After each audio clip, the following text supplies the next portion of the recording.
Es nuestro invitado del día de hoy. Mariano Meguino, ¿nos podés escuchar? Yo los escucho muy bien, buenas tardes. Buenas ¿Ustedes me tardes. escuchan bien a mí? Te escuchamos Hola. Te perfecto. escuchamos Perfecto, excelente. estamos re Excelente. Buenísimo, ¿cómo les va? Muy bien. Muy Gracias bien. por la invitación. Nada, de nada. No, nosotros estamos muy contentos de que estés en el programa porque estuvimos leyendo tu libro y realmente nosotros que somos estudiantes de medios audiovisuales es algo que nos interpela y es algo que nos interesa realmente. Pero nada, para arrancar, ¿cómo estás, Mariano? Todo muy bien, aquí un domingo en la ciudad de Buenos Aires, muy gris, muy malvinero. Muy malvinero, tal cual. Hay mucha bruma, hay mucha humedad también acá y no hay tanto frío en realidad para hacer honor al adjetivo. Pero bueno, muy contento. Ayer comencé mi seminario Malvinas, una causa nacional en la Universidad Nacional de Pilar, así que bueno, tratamos de malvinizar las currículas de nuestras casas de educación superior. Entonces, hoy encontrarme con ustedes es como que cierra un fin de semana muy, muy interesante. Terminamos la Semana de la Memoria, comenzamos el mes malvinero por antonomasia, como es abril, pero bueno, no hay que recordarlo solamente los 74 días del conflicto, el asunto, Totalmente. la causa, pero uno también se pone muy contento cuando en abril empieza a moverse las invitaciones, las charlas, las entrevistas, así que bienvenido. Totalmente. Antes de comenzar con esta charla, Esteban estuvo en el bloque anterior y te dejó un saludo, así que te lo enviamos por parte de Esteban. Gran colega, gran amigo. Gran colega, gran docente. Yo quería arrancar preguntándote, leyendo el libro, ¿no? Al comienzo mencionás que la producción audiovisual, las películas y cualquier tipo de producción audiovisual moldea el imaginario colectivo de la sociedad. Quería preguntarte, ¿por qué haces esta afirmación? Bueno, ahí me encanta que podamos charlarlo, intercambiarlo, porque hasta incluso puedo aceptar que se trate de una marca generacional, ¿no? Hoy creo que ustedes protagonizan un momento histórico de lo que es la producción de audiovisuales con la democratización de nuevas tecnologías, que este asunto o está en debate o está más que nunca en la palestra. Vengo de una generación, como comento también allí en el libro, donde ir al cine era todo un acontecimiento y lo que el cine emanaba en ese mensaje no ofrecía demasiadas tribunas para debatir ese mensaje. Entonces, imagínate recuperación de la democracia, ir a ver La Noche de los Lápices, o Camila, o Los Chicos de la Guerra, y no ibas a ir al cine al día siguiente, o ibas a llegar a tu casa y ibas a tener 17 millones de opciones para ver otra película en el living de tu casa a través de una plataforma. Ir al cine era un poco, bueno, como en la década del 30 o del 20, recibir el diario, ¿no? Era el mensaje, la noticia y la fuerza que tiene la imagen, las herramientas que tiene el cineasta, con sus sonidos, sus escenografías. Les falta, como un día contaba Borges, ¿no? Bueno, si le ponemos también aroma al cine, bueno, para eso ya vamos al teatro. Es decir, ¿qué falta? Y yo voy al cine y esas 2 horas que veo ese acontecimiento histórico representado en la pantalla, y estoy invitado a pensar, o hay algo que me invita a estar más cómodo y condensar que así fueron los acontecimientos. Entonces ahí en el libro un poco invito a ver todas las películas posibles para debatir con uno mismo, sabiendo que no hay una única verdad, sino que hay distintos relatos. No sé qué piensan ustedes de esto. Yo quería preguntar, justamente hablando del libro, está re interesante esto que planteás de en qué marco surge la creación de este libro, cuánto tiempo te llevó a hacerlo, en qué marco surge, cómo fue todo este viaje hasta que el libro estuvo listo. No, particularmente fue en el marco de una tesis de maestría que llevaba adelante en la Universidad Nacional de Luján, la maestría en Ciencias Sociales con mención en Historia Social. Yo te podría decir que hubo ráfagas del trabajo. Hubo un trabajo grupal en el medio de un seminario sobre cine y dictadura en la maestría que me invitó a concentrarme en Malvinas y el cine argentino. Y quizás, no sé, por decirte, capaz que en 6 meses llevé adelante la parte más fuerte del escrito, pero bueno, haber ido a archivos, haberme de repente sentado a ver una y otra película varias veces, lo que fue una monografía, que después fue un trabajo para la especialización, y luego fueron muchas reuniones con mi director de tesis, porque yo tenía muchas ganas, ¿sabes?, de hacer una enciclopedia sobre todos los audiovisuales en torno a Malvinas. Y finalmente terminó siendo Malvinas y los 80, Ujú. porque bueno, era inabarcable el objeto de estudio que me estaba proponiendo. Yo te diría 2 años para darte un número y al mismo tiempo reconocerte que hoy sigo trabajando, sigo pensando, escribiendo artículos individuales, a veces para algunas revistas, sobre Malvinas y el cine, quizás reeditar el libro, ya yéndome de los 80, pero siguiendo el epicentro en lo que fue la recuperación democrática y el cine para moldear la subjetividad de la sociedad, ¿no? Pero para darte una respuesta, yo diría que, bueno, 2 años fueron de obsesiva tarea, ¿viste? Claro, sí. Ustedes saben, cuando tiene que recibirse, la tesis es como un desafío ahí que parece que nunca va a terminar y algún día tiene que culminar a los efectos de poder recibirte, pero creo que es constante, ¿no? Bien, Es más, siguen apareciendo films, películas, audiovisuales y para mí es inabordable, para mí es una constelación, ya no es una cuestión enciclopédica, sino todo el tiempo hay algo nuevo y, y está bueno saber que esto no va a terminar nunca, por suerte. Claro. Hola María, ¿cómo estás? Hola. Te quería preguntar, porque en el libro hablas de ese cine en ese tiempo, ¿no? Y decís que también hay nuevas películas, que constantemente salen nuevas películas sobre el tema. ¿Qué diferencia ves entre ese cine y el de ahora? Yo creo que un poco lo digo en una parte del libro, que puede ser un análisis un poco dicotómico, que aquel cine era más blanco-negro.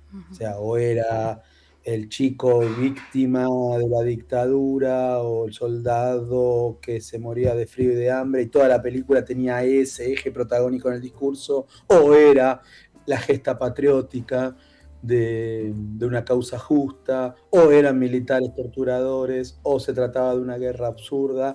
Me parece que era bastante dicotómico. Y hoy por hoy hay relatos que pueden convivir y coexistir, y yo lo que encuentro es que cada producción audiovisual nos desafía a pensar que se están abordando nuevos discursos. Ustedes verán que en el libro yo un poco identifico, a partir de Lawrence, de Rosana Guber y de Varela, eh, una serie de 7 u 8 discursos, y yo termino proponiendo uno nuevo, que es el del laberinto patriótico. Creo yo que el laberinto patriótico y el laberinto en principio nos presenta como un desafío de un lugar donde uno quiere o tiene que salir, y quizás no sé si hay que salir, ¿viste? Yo creo que hoy por hoy, cuando veo un montón de films, el laberinto patriótico está ahí. Cómo me enorgullezco de poder haber retirado a las fuerzas inglesas un 2 de abril de esas islas, de nuestras islas, y al mismo tiempo tener presente que quien protagonizaba ese acontecimiento militar era un represor que mataba y asesinaba e hizo desaparecer miles de compañeros. Y en ese laberinto patriótico trato de, hoy por hoy, ¿no? Quizás en el libro no se nota tanto, de que el árbol no nos tape el bosque, que la guerra de Malvinas hay que recordarla, estudiarla, homenajear a nuestros héroes, a nuestros combatientes, y al mismo tiempo tratar de que sea, si se permite la expresión, la excusa para retomar el tema de los 200 años de usurpación ilegal británica sobre las islas. A veces si hablamos solo de la guerra, y bueno, perdimos la guerra, fue una locura militar. Yo a todo eso no voy a decir que no, estoy hasta de acuerdo. Para mí fue otro crimen de la dictadura la guerra de Malvinas. Pero no por eso vamos a dejar de denunciar los 200 años de usurpación británica. Digo 200 porque ustedes saben bien que falta poquito para que se cumpla esa cifra redonda, ¿no? Yo quería justamente esto que nombrás de ver producciones actuales. ¿Algún material o alguna película documental que hayas visto recientemente o que no está nombrado en el libro que recomiendes para ver, para quien nos está escuchando? Mira, tengo que confesarte que soy más viejo, y yo lamento que en el libro, como comparé los 80, no hablo del documental de Raimundo Gleiser del año 66, de Nuestras Islas Malvinas, y del siglo XXI para acá es inabordable. A ver, la taquillera Iluminados por el Fuego un poco es como si fuera a hablar de los chicos de la guerra del año 84. Esa es la que vimos todos en la escuela. Totalmente. Esa, tal cual. Esa fue la que ayer pregunté en la materia, ¿qué película vieron sobre Malvinas? Y esa la habían visto. Iluminada por el fuego.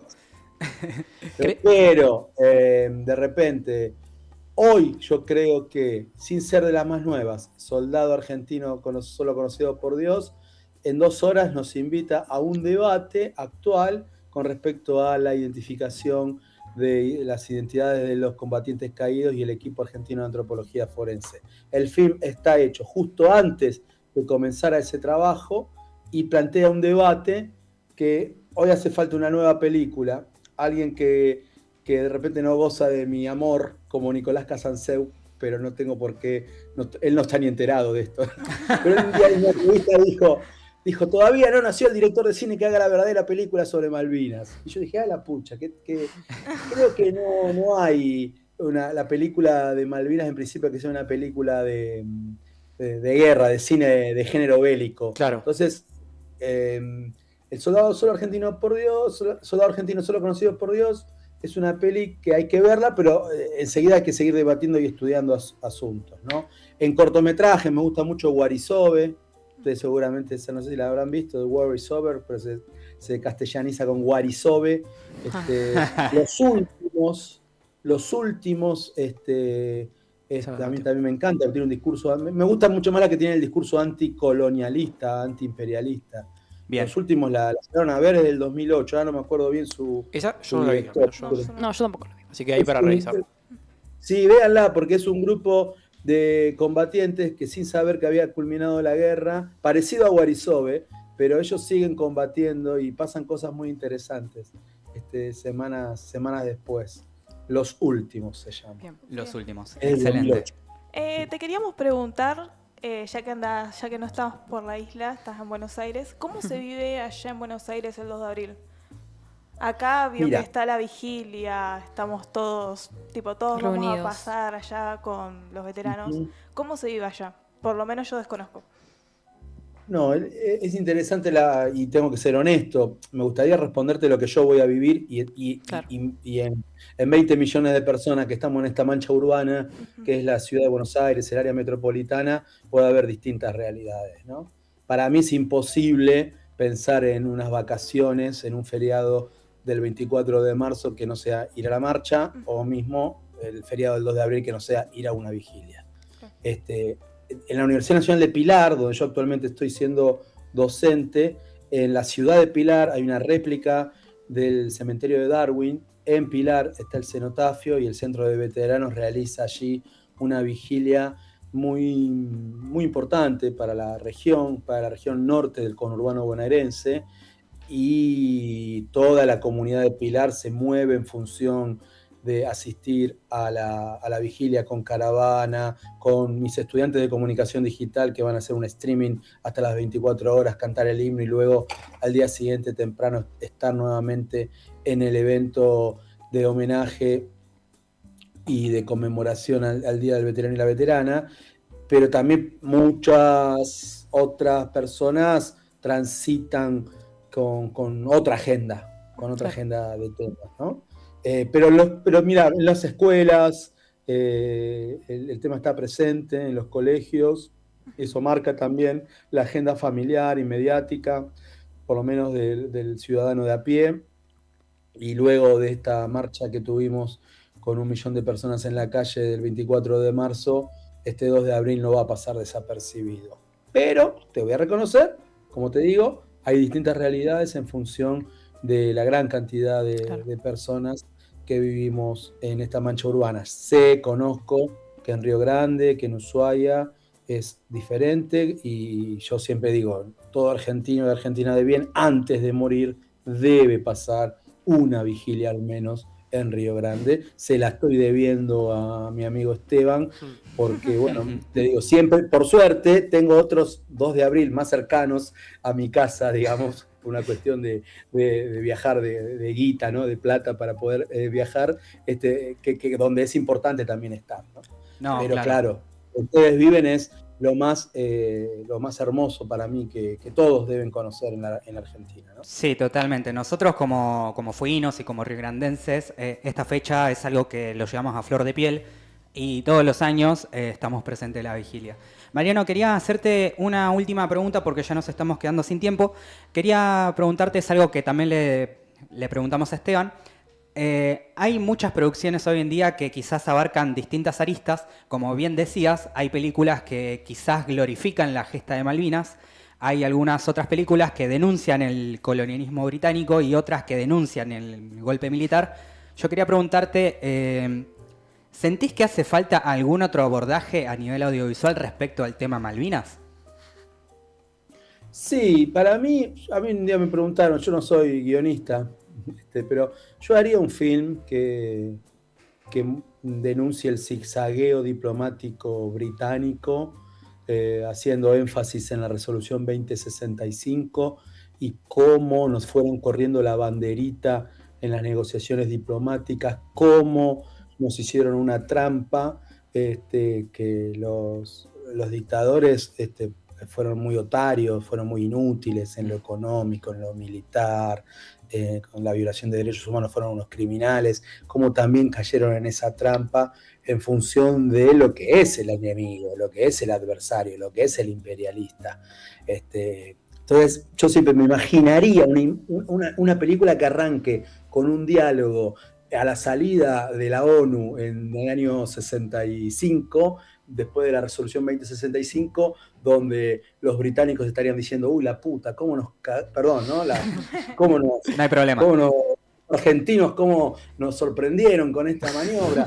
Y bueno, y tratar de ir y ahí que hay que empezar a hacer el plan B, ¿viste? Tipo los simuladores. Y cómo nos fueron corriendo la banderita, pero también como de este lado hubo avances, ¿viste? Yo tengo un amigo que tiene 70 años que se llama Juan Luis Mérega, que me encantaría que un día lo conozcan, que él trabaja en la Universidad Nacional de Quilmes, está por jubilar. Él en el año 74, cuando él tenía 14 años, él fue a Malvinas. Todo el mundo se cree, ¿cómo que fuiste a Malvinas? ¿Fuiste a la guerra? No, habíamos hecho en el colegio había un concurso, había un trabajo, y viajamos a Malvinas porque ganamos, y fui con mis dos amigos que todavía son amigos de él, amigos de la primaria y de la secundaria, claro. y fueron 2 veces a Malvinas. Mirá. Una vez en barco y otra vez en avión. Increíble. Y me cuenta que ahí estaba Obras Sanitarias, que estaba LADE, que estaba YPF, que estaba Correo Argentino, que flameaba, que un 25 de mayo lo pasó en Malvinas teniendo 14 años, que flameaban las banderas argentinas en esas oficinas nacionales, porque era parte de los acuerdos que se estaban logrando, ¿no? Como la muerte de Perón también fue pasos para atrás en esa negociación. Incluso te diría, a mí, cuando la dictadura militar estableció una base científica en Corbeta, Uruguay, una de las islas del archipiélago, ustedes ayúdenme si son de las Orcadas o de las Georgias, que están más cerca de la Antártida, también fue una estrategia muy interesante. Pongo una base científica en el archipiélago, los ingleses protestaron porque decían que esas islas eran de ellos, pero teníamos una base científica que después Margaret Thatcher detonó, explotó, dinamitó a una semana después del 14 de junio del 82. Contaría todas esas cosas, porque lo que aprendí con el libro era que en muchos lados parecía como que Malvinas era un territorio vacío y fuimos a disputarlo en el 82 y perdimos, y bueno, ya está, perdiste, alpiste. No, pará, hay mucho que no se conoce de 200 años de usurpación británica. Claro, mucho, ¿no? Para contar. Muchísimo, muchísimo. Y claro, si ya vamos a hablar de Malvinas y hablamos de la guerra. Yo siempre hago esta pregunta incómoda. ¿Será que si no fuera por el 1982, hoy no estaríamos ni siquiera hablando de las islas? ¿O será que si no hubiese ocurrido la guerra del 82, ya las hubiésemos recuperado? Bueno, no tengo respuesta, obviamente, pero con esa pregunta trato de todo el tiempo estar dinamizando el debate, porque era bastante a las claras que los avances diplomáticos que había realizado Ilia, Lanusse, Perón, hasta que en el 82 hacemos nuestra recuperación por medio de las armas, teníamos un montón de camino recuperado. Sin embargo, también podríamos decir que caímos en la trampa británica y norteamericana, que hoy por hoy nos quieren hacer vender que Donald Trump es bueno y así como va a echar a Dinamarca de Groenlandia, va a echar a los ingleses de las islas, ¿no? Entonces, me parece que es importante, me parece que falta algo de eso. Bien. Buenísimo. Verás, tengo más el tinte Es antiimperialista y un llamado, es un llamado para todos los guionistas, gente que no ve, que quiere hacer cine. Hay muchas cosas para contar. Nos estamos quedando sin tiempo. Está muy interesante la charla. Primero agradecerte tu tiempo, por hacer un tiempo para charlar sobre esto. Y nada, por haber compartido un rato con nosotros sobre la cuestión Malvinas. Antes de irnos igual, te queríamos dejar, si querés algo agregar, el tiempo es tuyo. Algo para decir. No, les agradezco un montón, compañeros, compañeras, por este espacio. Esta es la parte donde me emociono, me quiebro un poco, porque un día hice una entrevista a un inglés que era veterano, que él cuenta que trabajaba como militar británico al servicio de la Royal Marine para combatir al IRA en Irlanda del Norte, y que un día lo llamaron para ir a la otra punta del planeta, a las Malvinas. Y denunciando también todos los maltratos que ha tenido como veterano de guerra, o mismo la falta de presencia del Estado británico. También comentaba de que, bueno, me dice en un momento de la entrevista, cuando se muera el último veterano, ya nadie más va a hablar de Malvinas.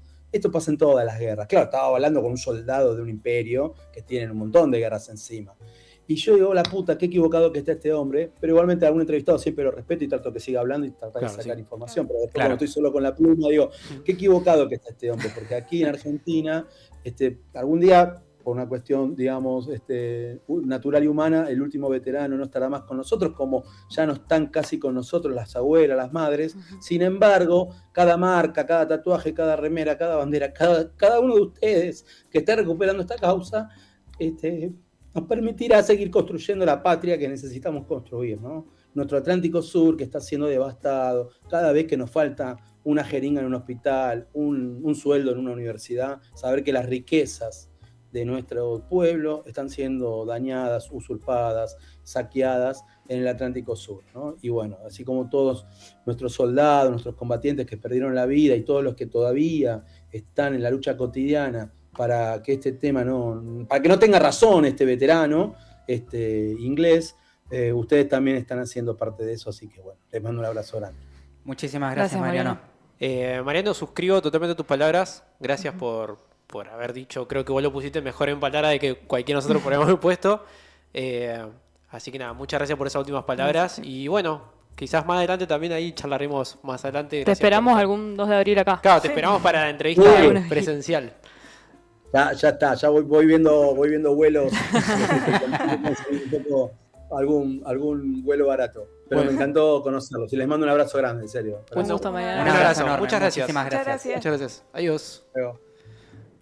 Bueno, qué linda entrevista. Muy linda entrevista, muy fuerte.